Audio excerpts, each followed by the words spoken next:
mura niyang edad ay napilitan dumiskarte. Nagganap ng papasukan pero di pa raw siya pwede. Kapit sa patalim, lahat ay kanyang gagawin. May maitulong sa magulang, wag lang mamasamain. Patay sinde na ilaw, alak na nakakalunod. Sigarilyong di maubos sa gabi ay kumakayod. Walang pakialam kahit ikaw ay may edad. Basta ikaw ay may datong Bukati, haya na agad.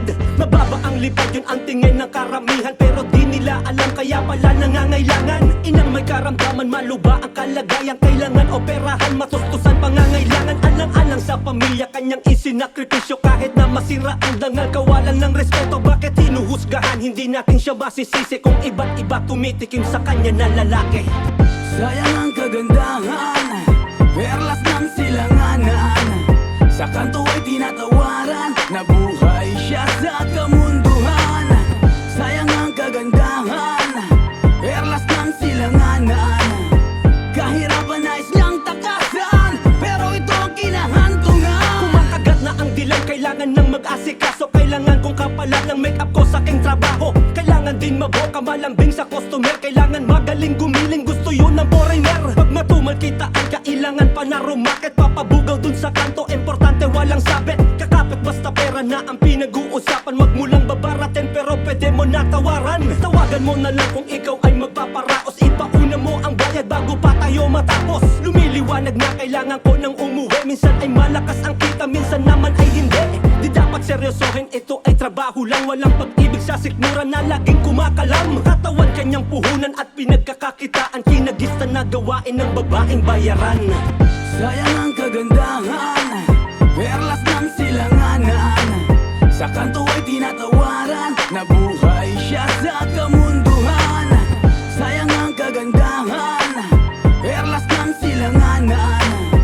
Kahirapan nais niyang takasan, pero ito ang kinahantungan. Marami ang nangihinayang sa angkin na kagandahan. Sabi ng iba ay wala na daw siyang kinabukasan. Ngunit ang kapalaran sa kanya ay sumang-ayon. Nang sumubok siya na mag-Japan sa hirap makaahon. Kumita ng labad, limpak-limpak na salapi. Pamilya niyang nasa Pinas, abot langit na ang ngiti. Nanay niya na may sakit, agad niyang pina-opera. Nakapagpatayo ng bahay, may mga negosyo pa. Lumipas ang panahon, tila wala ng paramdam. Ina ay nag-aalala at walang kaalam-alam. Balitang nanak panood, labis niya na ikinagulat. Walang buhay na anak at ang dugo ay nakakalat.